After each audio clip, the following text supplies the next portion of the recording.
Kalau kalian punya budget sekitar 9 jutaan dan pengen beli Galaxy S series dari Samsung, saat ini ada dua pilihan yang menarik. Ada Galaxy S24 FE yang baru diluncurkan, dan S23 yang merupakan flagship awal tahun 2023 kemarin ya. Nah, buat yang masih bingung mau beli yang mana, mari kita lihat perbedaan di antara kedua HP ini.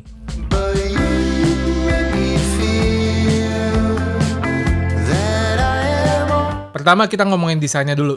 Yang udah pasti beda itu adalah ukurannya. S24 FE ini gede ya, mirip S24 Plus. Kalau S23 ukurannya compact. Terus walau mungkin secara bentuk kedua HP ini mirip, sama-sama flat, tapi ada beberapa perbedaan. Walau bodi belakang sama-sama pakai kaca, tapi finishingnya beda. S24 FE kacanya kaca glossy. Kalau S23 finishing kacanya tuh halus ya, doff dan gak gampang kotor. Material kacanya juga agak beda. S24 FE itu pakai Gorilla Glass Victus Plus di belakang dan depan. Kalau S23 pakai Victus 2 depan belakang, yang ini lebih bagus daripada Victus Plus ya. Desain kamera pastinya sama, minimalis tanpa housing, tapi bump FE itu lebih tebal dibandingkan S23. Jadi bump di FE mirip kayak A55. Frame sampingnya juga beda nih, S24 FE ini udah benar-benar flat. Terus finishingnya itu doff ya. Kalau S23 belum flat ya, dan dia finishingnya itu glossy. Ini selera sih ya. Nah, FE walau framenya flat, tapi dia nggak kerasa tajam kalau digenggam kayak di S23. Material framenya harusnya agak beda dikit sih. Harusnya S24 FE ini sama kayak S24 yang pakai armor aluminium 2. Kalau S23 itu pakai armor aluminium yang pertama. Keduanya punya rating IP68. Ke bagian depan, kedua HP ini sama-sama pakai punch hole atau Infinity O display. Tapi lubang di FE ukurannya lebih besar ya. Pas saya compare sama S24 Plus juga lubangnya beda ya. FE ini lebih mirip A55. Yang udah jelas paling kelihatan bedanya adalah bezelnya. S24 FE sayangnya masih tebal. Kalau S23 itu udah tipis, simetris, dan terlihat premium. Untuk panel layarnya sama-sama pakai Dynamic AMOLED 2X. Sama-sama bagus dan vivid memang, tapi karakter S23 itu memang saturasinya tinggi ya. Jadi kelihatan sangat vivid, lebih vivid lagi. Kalau di S24 FE masih ada pengaturan tingkat vividness-nya. Jadi kalau kita mau yang lebih netral bisa, yang lebih vivid juga bisa. Jadi tinggal pilih sesuai selera kita aja. Ini sama kayak di S24 series lainnya. Untuk brightness, kalau lihat spek di atas kertas sih, peak brightness-nya sedikit lebih tinggi S24 FE ya. Tapi bedanya masih tipis sih. Dan kalau saya lihat, keduanya masih mirip-mirip ya. Nonton video non-HDR mirip, di kondisi terik juga masih mirip, dan keduanya ada fitur Vision Booster. Nonton video HDR pun masih mirip juga brightness-nya nih. Termasuk di kondisi terik ya, pas saya tes ya. Memang di sini kelihatannya sedikit lebih terang S23, tapi ini sebetulnya karena kalibrasi warnanya aja yang lebih vivid ya. Brightness-nya mirip-mirip kok. Keduanya nggak ada fitur adaptive color tone kayak di S24 yang non-FE ya. Ini mirip true tone-nya iPhone, keduanya belum ada. Untuk always on display-nya sama persis ya. Tapi ini keduanya beda sama S24 yang non-FE. Kalau di S24 non-FE itu, always on display-nya bisa nampilin wallpaper. Kalau di sini keduanya nggak bisa. Layar keduanya udah sangat smooth di 120Hz. Tapi keduanya belum LTPO kayak di S24. Tapi walau belum LTPO, adaptive refresh rate S23 sebetulnya bisa turun hingga 24Hz juga. Kalau S24 FE cuma bisa switch antara 60 dan 120Hz. Untuk fingerprint, walau sama-sama pakai on display, tapi agak beda. S24 FE masih pakai optical, kalau S23 pakai ultrasonic yang lebih aman. Ke bagian hardware, S24 FE pakai chipset Exynos 2400i yang mirip kayak di S24 ya. Kalau S23 pakai Snapdragon 8 Gen 2 for Galaxy. Jelas Exynos 2400i itu upgrade dibandingkan 8 Gen 2. Apalagi dari fitur ray tracing di GPU-nya ya. Upgrade-nya itu signifikan. Kalian bisa lihat dari hasil benchmark-nya juga. Hasil dari SolarBay-nya ya untuk ngetes ray tracing-nya. Tapi untuk pemakaian sehari-hari mah nggak kerasa perbedaannya ya. Buka aplikasi sosmed, browser, e-commerce, chatting, mirip-mirip lah. Kapasitas RAM-nya juga sama, 8 GB. Oh ya, keduanya nggak support microSD, dan keduanya support eSIM. Terus pas saya tes render video yang isi footage-nya campur ya, dari Full HD, 4K hingga 8K juga, ini terlihat masih lebih cepat S24 FE, walau bedanya belum terlalu jauh lah, tapi udah kelihatan CPU-nya lebih ngebut ya. Kalau buat gaming gimana? Pertama saya coba War Thunder Mobile dulu, karena ini ada ray tracing-nya. Saya tes grafis ke rata kanan yang paling tinggi, dan ray tracing-nya set ke high yang paling tinggi juga. Dari awal udah kelihatan cukup jauh ya bedanya. FE di awal-awal masih bisa jalan di 90-an hingga 100-an FPS lah. Kalau S23 itu di 60-an hingga 80-an FPS. Terus menit kedua udah turun tuh S23 ke 50-an FPS, dan menit ketiga throttle ke 35-an FPS. Nah, kalau FE di 4,5 menit baru turun ke 70-an FPS, terus menit kelima baru turun ke 55-an FPS. Jadi udah kelihatan lebih bagus S24 FE ya. Average FPS-nya pun juga jauh bedanya. CarX Street di grafis yang sama, keduanya kurang lebih jalan di 40-an FPS, tapi S23 lebih sering drop di bawah 40 atau 30 FPS. FE itu sesekali doang, malah lebih sering naik ke 50-an FPS dibandingkan S23. Untuk average FPS-nya lebih tinggi S24 FE, bedanya 6 FPS ya.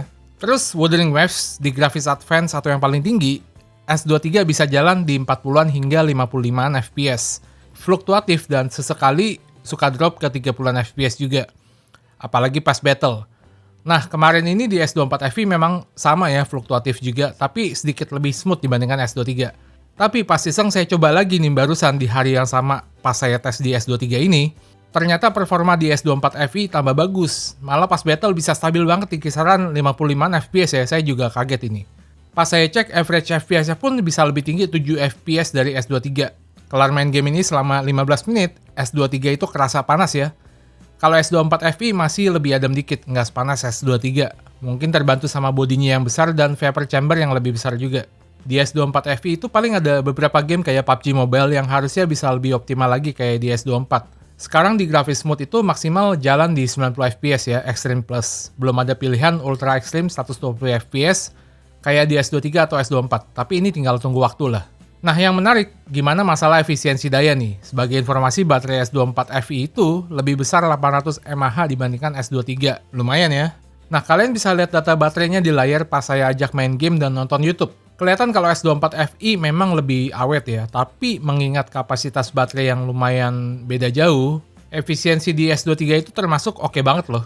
Karena bedanya masih tipis-tipis doang nih. Keduanya support super fast charging 25 watt, dan keduanya support wireless charging juga. Kedua HP ini udah pakai One UI versi yang sama, udah dapat fitur Galaxy AI yang paling baru kayak di Z Fold 6 juga ya. Termasuk fitur Sketch to Image dan Portrait Studio juga. Tapi pas saya lihat ada sedikit perbedaan nih, di S23 nggak ada foto ambient wallpaper sama health assist aja. Sisanya sama. Terus karena S24 FE ini masih masuk ke S-Series, jadi dikasih fitur yang lengkap juga ya, kayak DeX dan wireless DeX juga masih ada. Nah, untuk software update nih, kelihatannya S24 FE bakal dapat update 7 tahun juga kayak di S24 series lainnya.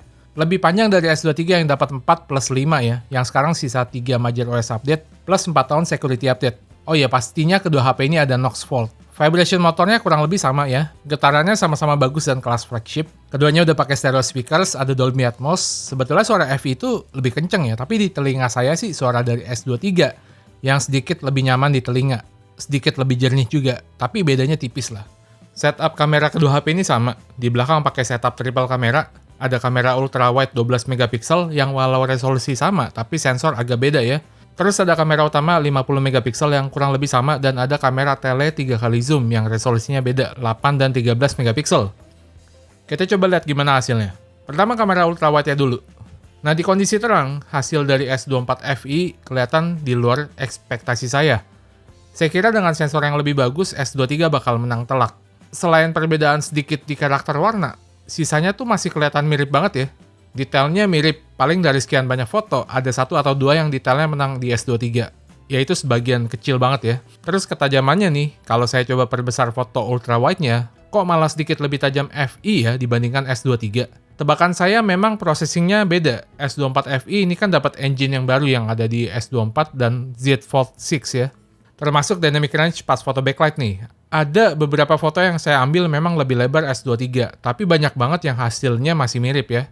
Padahal sensor ultrawide S23 bisa menyerap cahaya lebih banyak. Tapi bisa mirip gini nih, ketolong processing Super HDR dari S24 series sepertinya ya.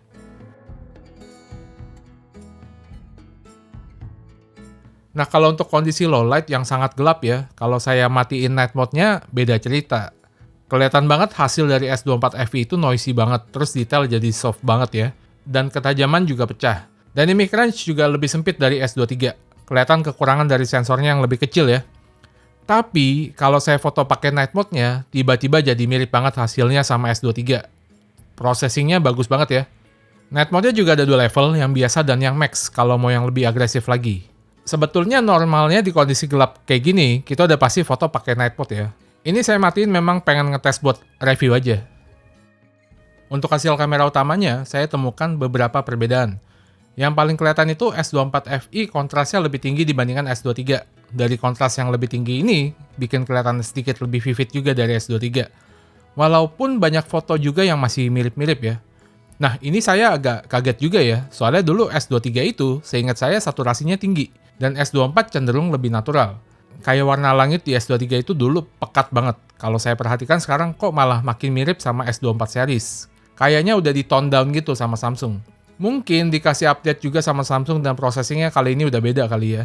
Dynamic range pas foto backlight juga mirip-mirip, natural bokeh mirip, sama-sama creamy. Ini karena ukuran sensor dan bukaan lensa kurang lebih sama. Untuk detailnya mah mirip, tapi untuk ketajamannya kalau saya perhatikan, FI itu sedikit lebih tajam. S23 kalau saya perbesar fotonya agak sedikit soft. Harusnya ini juga karena ada improvement di processing S24 series ya. Terus S24FI ini sebetulnya sama kayak S24 series. Dia tuh di viewfinder sebelum jepret udah kasih lihat preview HDR atau processing fotonya. Jadi hasil fotonya sama previewnya itu masih sangat mirip. Kalau S23 itu hasilnya bisa beda sama yang kita lihat di layar sebelum kita jepret ya. Pas kondisi low light, detail dan ketajamannya bisa dibilang mirip di antara keduanya. Pas tanpa night mode, mirip. Pas pakai night mode juga mirip, bahkan sampai tone warnanya pun mirip di antara keduanya.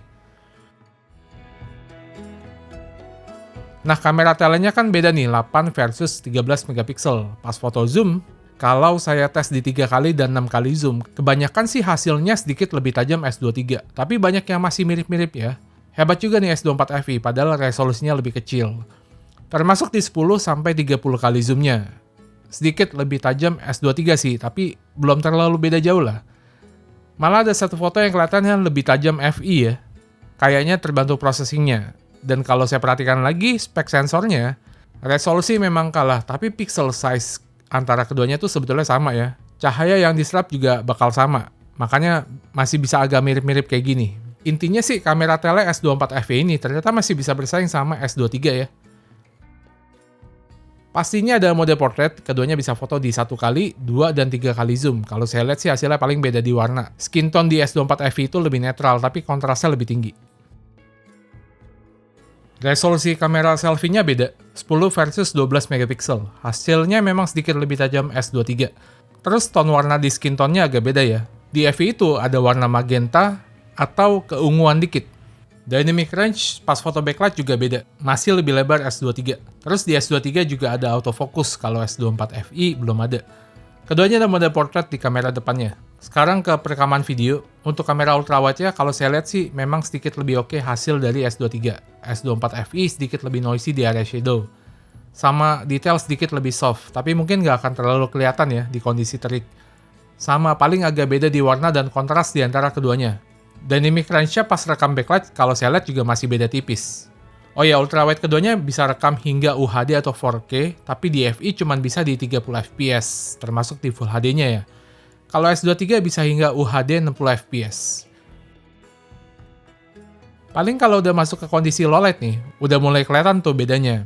S24FI masih sedikit lebih noisy, detail sedikit lebih soft, ketajaman juga sedikit lebih pecah, dan dynamic range sedikit lebih sempit. Untuk kamera utamanya, keduanya bisa rekam hingga resolusi 8K 30 fps, di UHD atau 4K bisa hingga 60 fps. Kalau ini sih, detail dan ketajamannya mah mirip-mirip ya. Paling agak sedikit beda di processing warna dan kontrasnya aja. Dynamic range pas backlight juga mirip, tapi saya merasa processing HDR di S24FI sedikit lebih oke. Ada improvement lah. Pas rekam kondisi low light, hasilnya masih mirip banget di antara keduanya.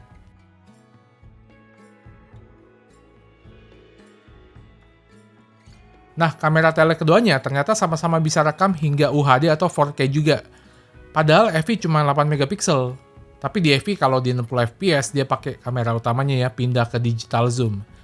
Kalau S23 pilih 60 fps masih optical zoom.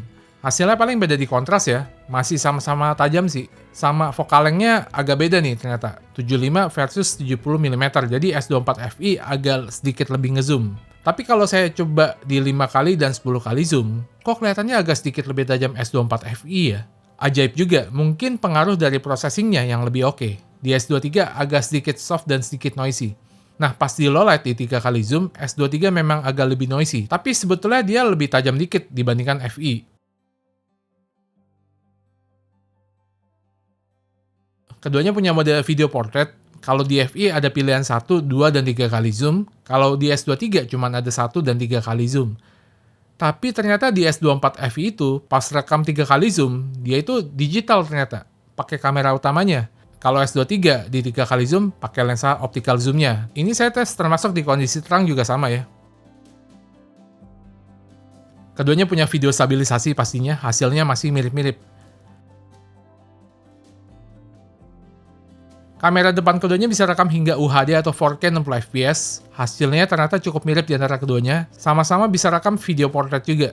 Paling di FI nggak ada autofocus saja, kalau di S23 masih ada. Sama pas di low light kelihatan sedikit lebih oke S23 sih.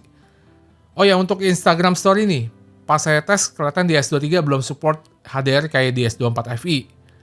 S24 FI ini ternyata masih dikasih super HDR sama Samsung dan udah disupport sama IG-nya juga. Kesimpulannya gimana?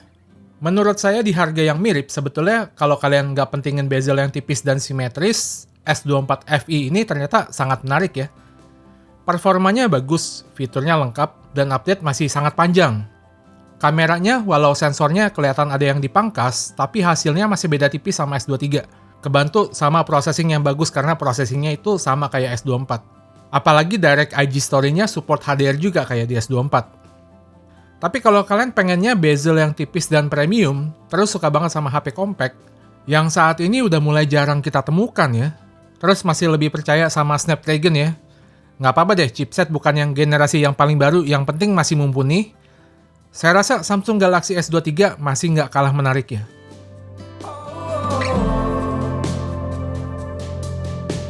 Stop.